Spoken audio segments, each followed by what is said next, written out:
लाखों लोगों के साथ मिलकर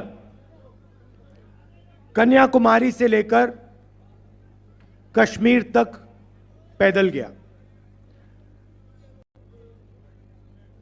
यात्रा का नाम भारत जोड़ो यात्रा था।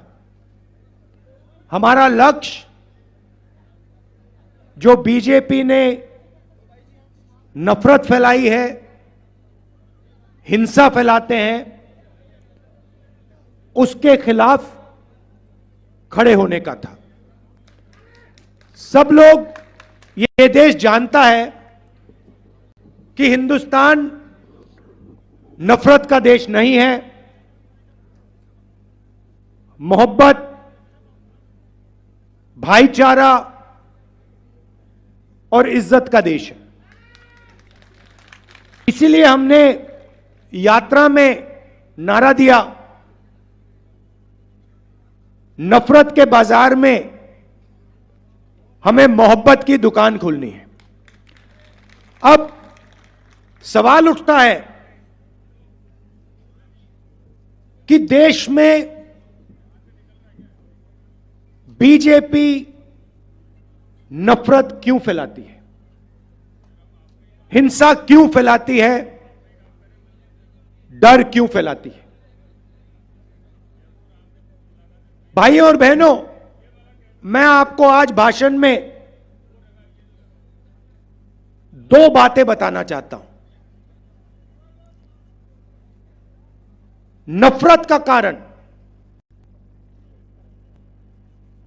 बेरोजगारी और महंगाई है। बीजेपी का सिस्टम आपका ध्यान बेरोजगारी और महंगाई से हटाने के लिए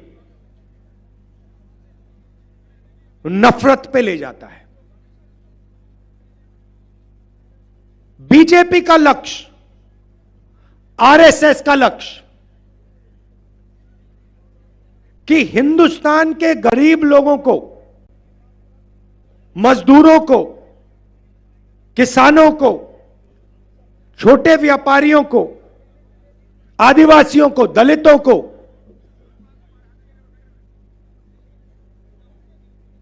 धन ना मिल जाए। वो चाहते हैं कि धन, हिंदुस्तान सोने की चिड़िया है,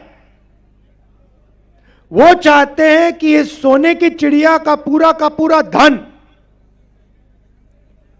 चुने हुए लोगों के हाथ में रहे, अरबपतियों के हाथ में रहे, और आदिवासी, दलित, पिछड़े लोग इस धन के बारे में सवाल ना उठाए। यहां आदिवासी बैठे हैं, हम आपको आदिवासी कहते हैं,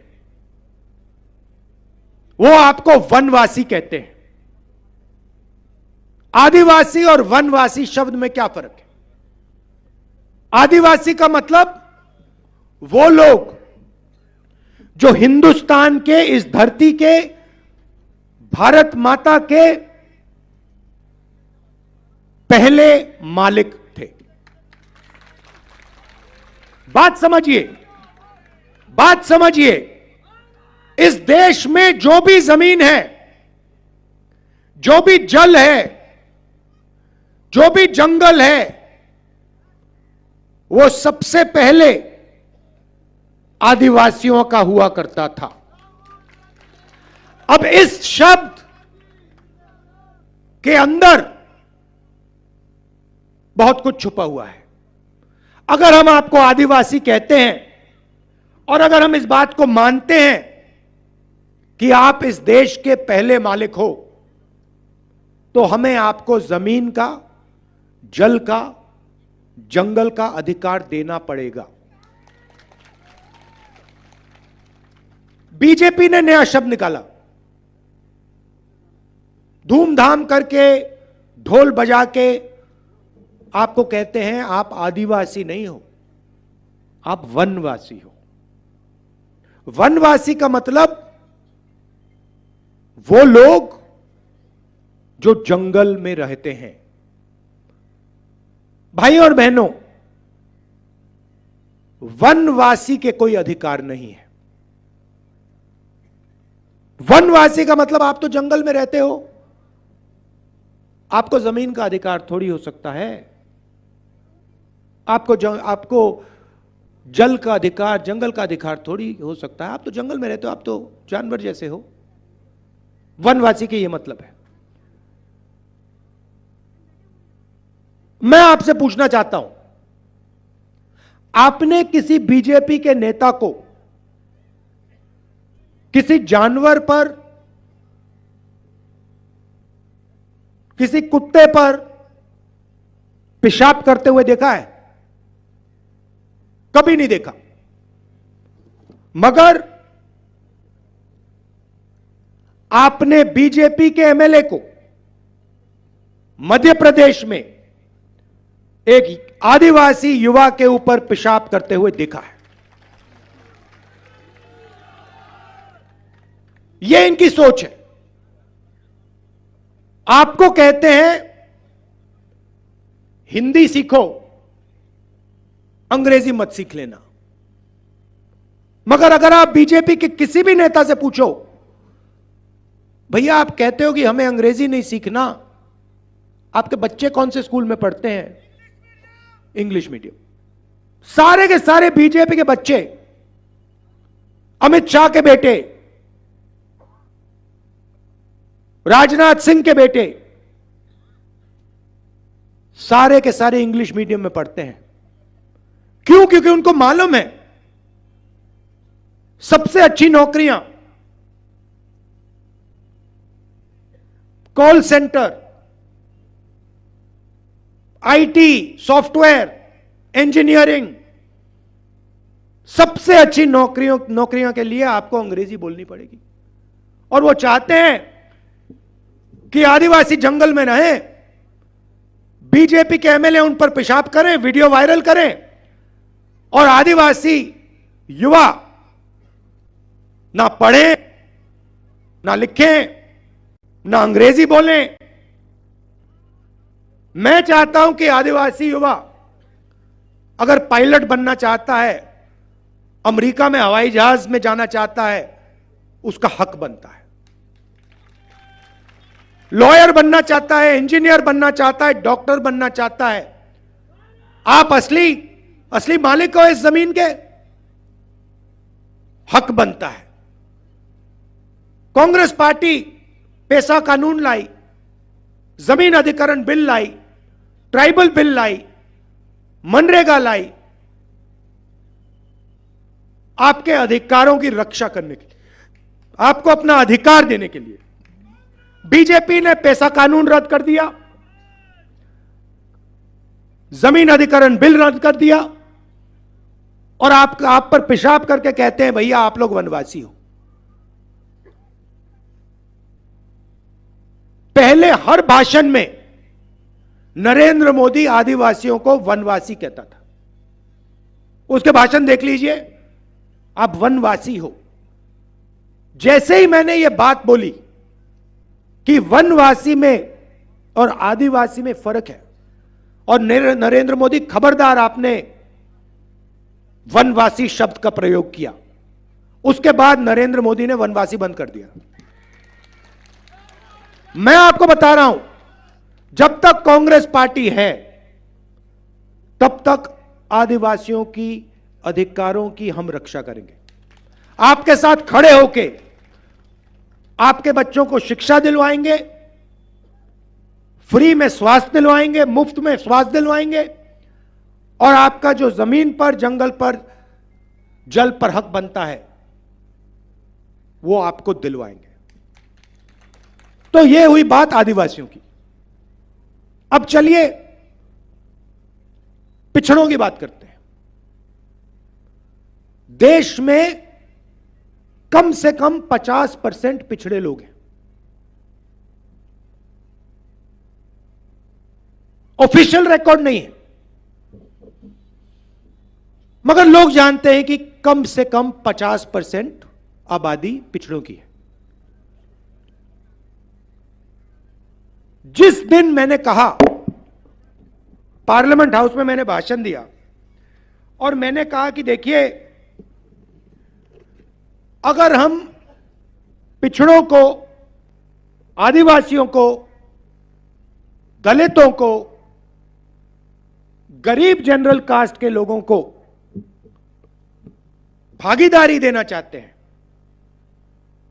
देश में अधिकार देना चाहते हैं, तो हमें दो चीजें पहले पता लगानी पड़ेंगी। सबसे पहले, किसकी कितनी आबादी है, आदिवासी कितने, दलित कितने, ओबीसी कितने, जनरल कास्ट के लोग कितने। सबसे पहले जाति जनगणना की जरूरत है। अगर हम अधिकार की बात कर रहे हैं, भागीदारी की बात कर रहे हैं,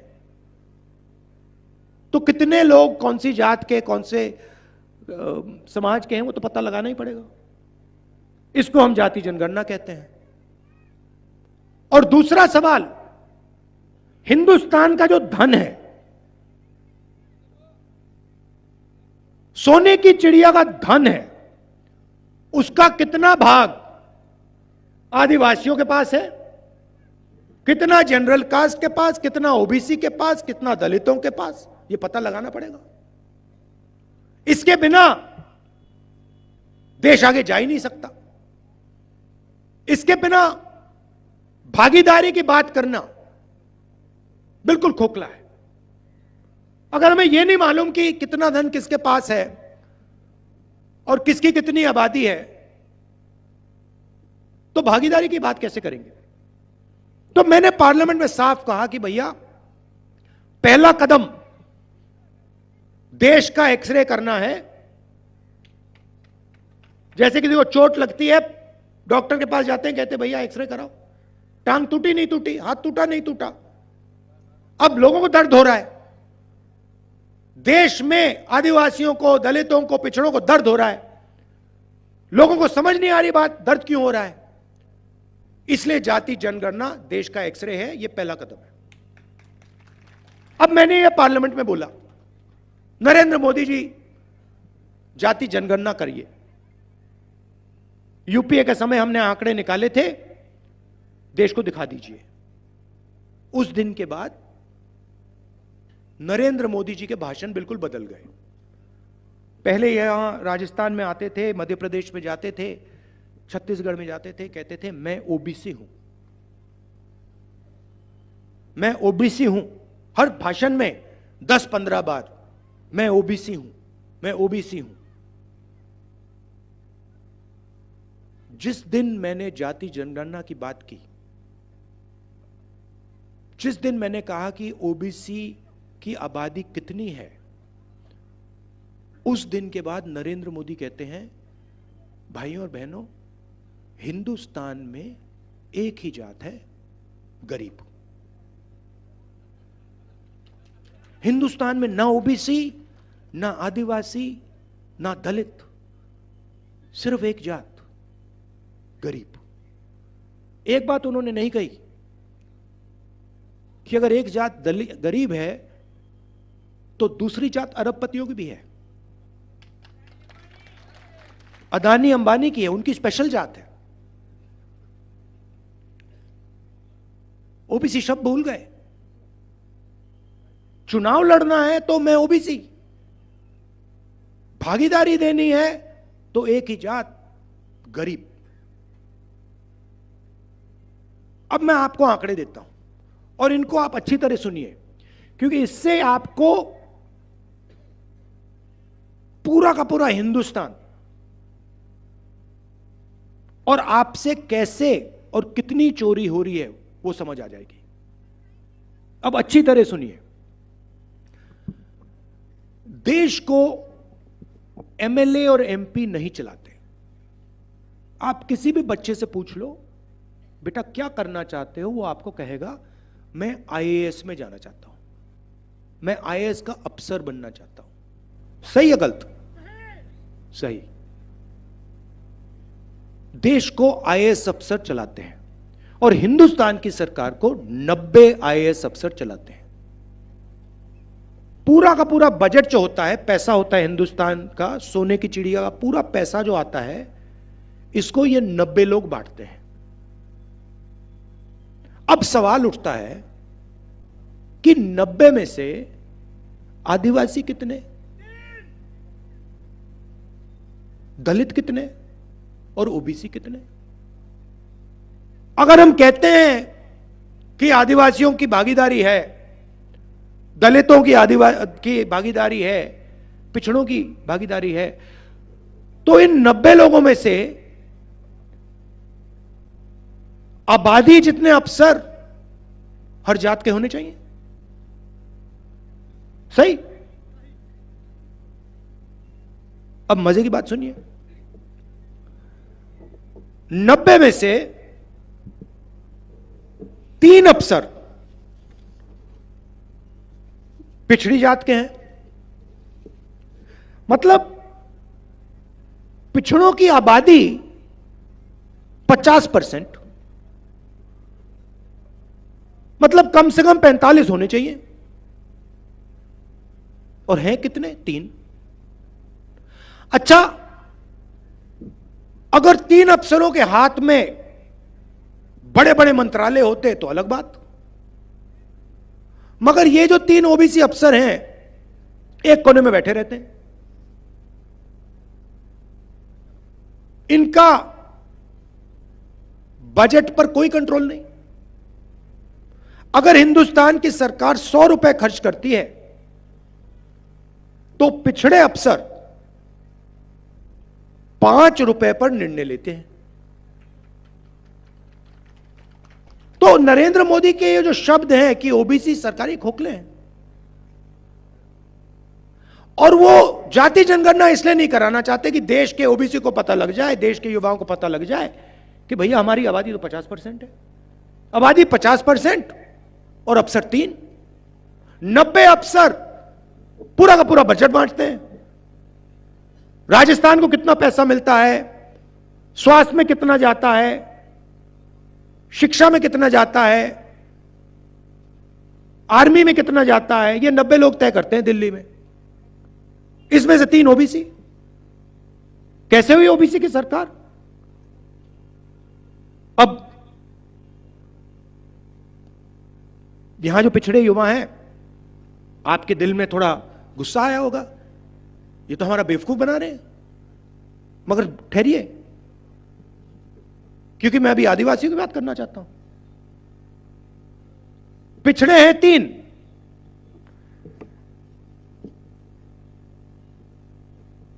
आदिवासी भी 3,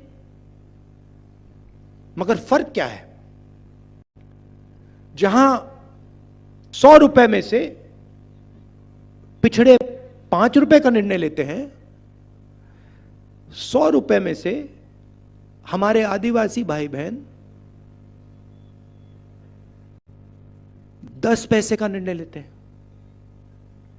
10 पैसे का मतलब, अगर हिंदुस्तान की सरकार 100 रुपए खर्च करती है तो आदिवासी अफसर 10 पैसे पर निर्णय लेते हैं।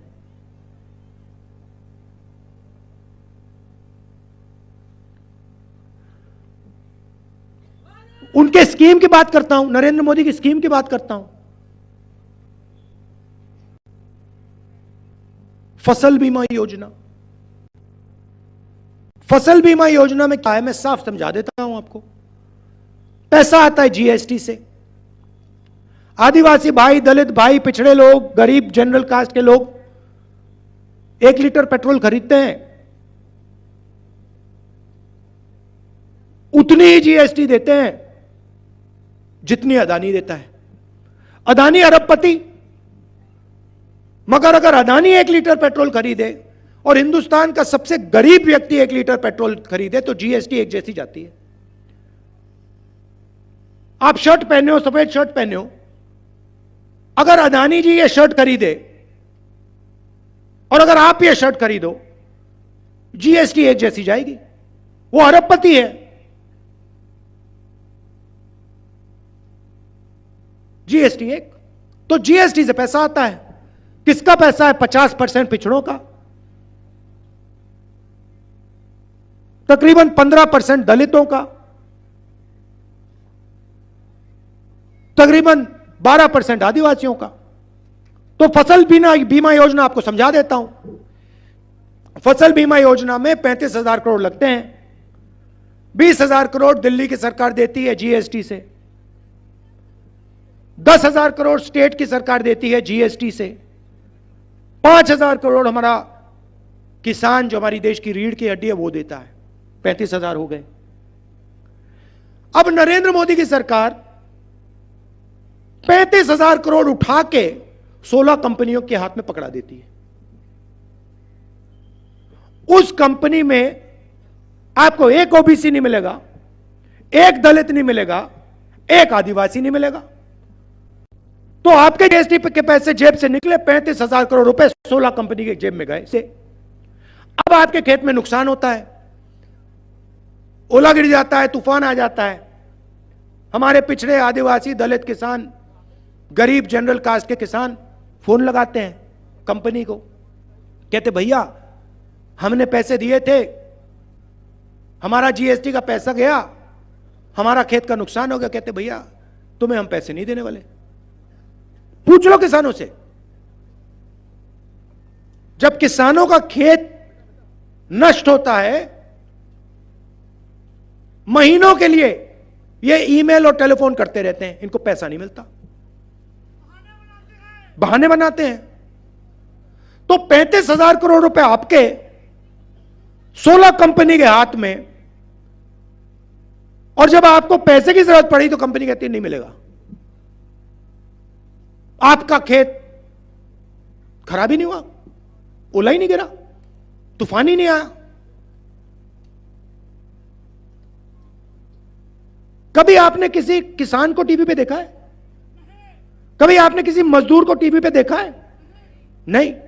आपको शाहरुख खान दिख जाएंगे, ऐश्वर्या राय दिख जाएगी, क्रिकेट मैच दिख जाएगा, नहीं दिखने वाला।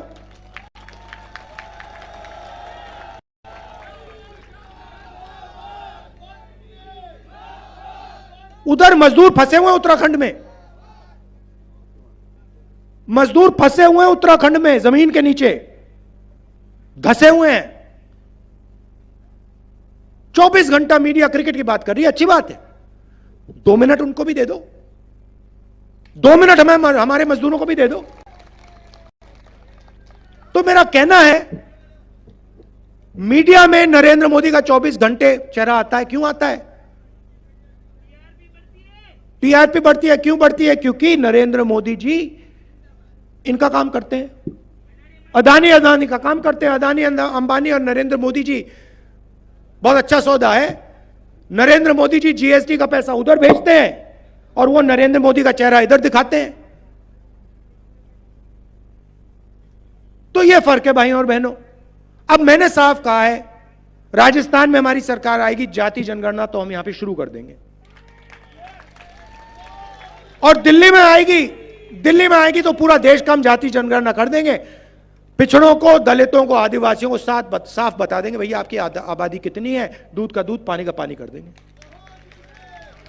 ओ नरेंद्र मोदी के मुंह से जाति जनगणना का शब्द नहीं निकल सकता। इतना पैसा जा रहा है भाइयों और बहनों आपके जेब से। दुख की बात है कि आपको भी नहीं पता लग रहा, आपको भी समझ नहीं आ रहा कि आपके जेब में से कितना पैसा अदानी की जेब में जा रहा है। आपको दर्द हो रहा है, आपको दुख हो रहा है, आपके बच्चे बेरोजगार हैं, मगर आप कारण नहीं देख पा रहे हो। आप यह नहीं देख पा रहे हो कि आपकी जेब में से पैसा, जब आप पेट्रोल खरीदते हो, जब आप शर्ट खरीदते हो, जब आप पैंट खरीदते हो, जब आप ढाबे में खाना खाते हो, आपकी जेब में से पैसा जा रहा है, सीधा ट्रांसफर हो रहा है अदानी की जेब में। तो 2 तरीकों की सरकार होती है भाई और बहनों, एक अरबपतियों की और एक किसानों की, मजदूरों की, दलितों की, गरीबों की, इन लोगों की, छोटे दुकानदारों की। नरेंद्र मोदी जी ने आपसे कहा 15 लाख रुपए बैंक अकाउंट में लग जाएगा, लग गया। कोविड आया, सॉरी कोरोना, नरेंद्र मोदी जी ने आपको नचा दिया, सबको नचा दिया। चलो भैया थाली बजाओ, भाई थाली बजाओ, थाली बजाओ। कोविड फैल रहा है। कोविड, ठहर जाओ भैया, कोविड फैलता कैसे है? जब लोग एक दूसरे के पास आते हैं। नरेंद्र मोदी जी ने भीड़ में थाली बजवा दी, कोरोना को फैला रहे हैं, पूरा देश थाली बजा रहा है वहां पे टीवी पे। दूसरी तरफ नरेंद्र मोदी जी कहते हैं ठीक है भैया थाली ने नहीं काम किया, बहुत सारे लोग मर गए, चलो मोबाइल फोन की लाइट जलाओ।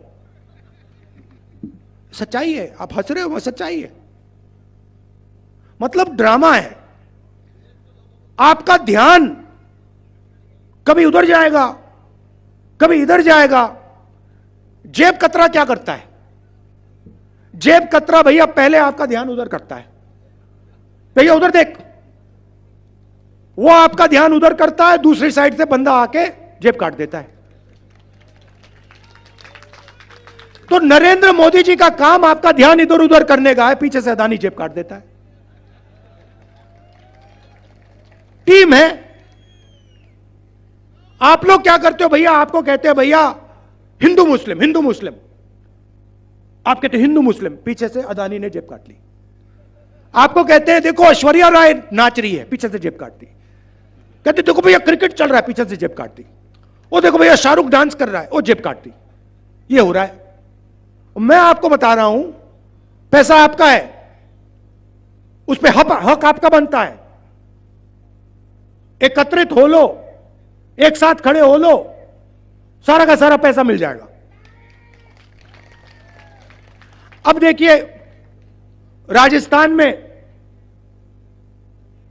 आप में से जितने भी लोग बीमार हुए, यहां पे भीड़ में किसी को दिल की बीमारी हुई होगी, किसी को कैंसर होगा, किसी का हाथ टूटा होगा, पैर टूटा होगा, डायबिटीज होगी। इस भीड़ में आप में से किसी व्यक्ति ने इलाज के लिए 1 रुपया दिया? फ्री। 25 लाख रुपए दवाई फ्री, फ्रैक्चर हुआ फ्री, दिल में बीमारी हुई स्टेंट लगानी है फ्री, कैंसर हुआ इलाज फ्री।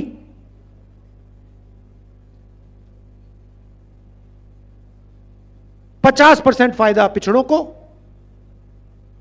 12% आबादी आदिवासियों की देश में। तो पैसा किसको जा रहा है? पिछड़ों को जा रहा है, आदिवासियों को जा रहा है, दलितों को जा रहा है, गरीब जनरल कास्ट के लोगों को जा रहा है। सीधी सी बात है। आप मुझे बताओ, हमारी जो स्वास्थ्य का स्कीम है राजस्थान में, इसमें अदानी को कहां पैसा मिल रहा है? 1 रुपया नहीं मिल रहा। हमने भोजन का अधिकार दिया, मनरेगा दिया, जमीन अधिकरण बिल लाए, इसमें से मुझे बता दो अदानी जी को कितने पैसे मिले? जमीन अधिकरण बिल से नुकसान हुआ, मनरेगा में एक, अच्छा अगर वो मजदूरी करेगा तो मिलेगा, मजदूरी करने वाला नहीं है, वो करेगा बेहोश हो जाएगा, 15 मिनट में बेहोश हो जाएगा, लेट जाएगा, उसको पानी पिलाना पड़ेगा। तो हमारे सारे के सारे स्कीम किसानों को, दलितों को, आदिवासियों को, पिछड़ों को, गरीब जनरल कास्ट के लोगों को मदद करने की स्कीम है। उनके सारे के सारे स्कीम अदानी जी वाले स्कीम है। मोदी जी कहते हैं मोदी की गारंटी। मोदी की गारंटी मतलब अदानी की गारंटी। मोदी की गारंटी है कि भैया मैं आपका ध्यान भटका दूंगा, और पीछे से अदानी जी जेब काट देंगे। यह नरेंद्र मोदी की गारंटी है, और पूरा देश जानता है। हमारी साथ गारंटी है कांग्रेस पार्टी की। राजस्थान में सबसे पहले राजस्थान के हर घर में एक महिला को 10,000 रुपए साल के बैंक अकाउंट में सीधे। 1 रुपया अदानी को नहीं, इसमें से 1 रुपया अदानी को नहीं जाएगा। गैस सिलेंडर नरेंद्र मोदी शिकायत करते थे 400 रुपए का हो गया, आज कितने का है? 1200 रुपए का कर दिया उन्होंने। चुनाव के बाद 500 रुपए का हम कर देंगे। 1 रुपया अदानी को नहीं। मैंने गहलोत जी से कहा है, ये जो आपका इलाज है 25 लाख है, इसको आप थोड़ा और बढ़ाइए, चुनाव के बाद वो हो जाएगा। 1 रुपया अदानी को नहीं। शिक्षा में हमने अंग्रेजी स्कूलों का जाल फैला दिया। वो कहते हैं हिंदी सिखाओ, अंग्रेजी मत सिखाओ। हम कहते हैं हिंदी भी सीखो, अंग्रेजी भी सीखो। हिंदी राजस्थान में बात करो, हिंदी से हिंदी का प्रयोग राजस्थान में करो, यूपी में करो। मगर कोई विदेश का टूरिस्ट आता है राजस्थान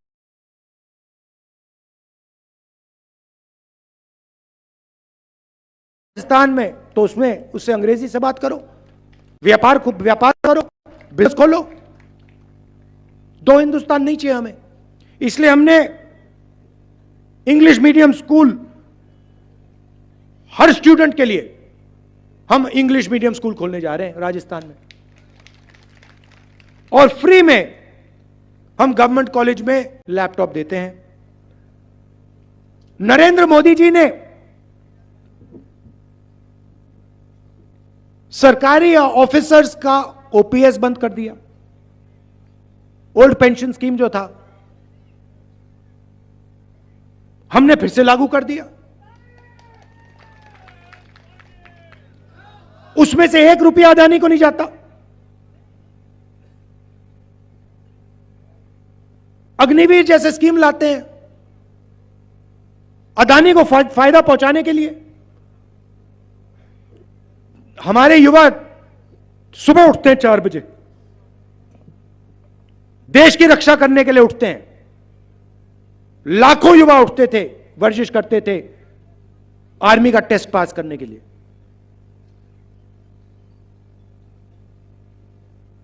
सारा बंद कर दिया।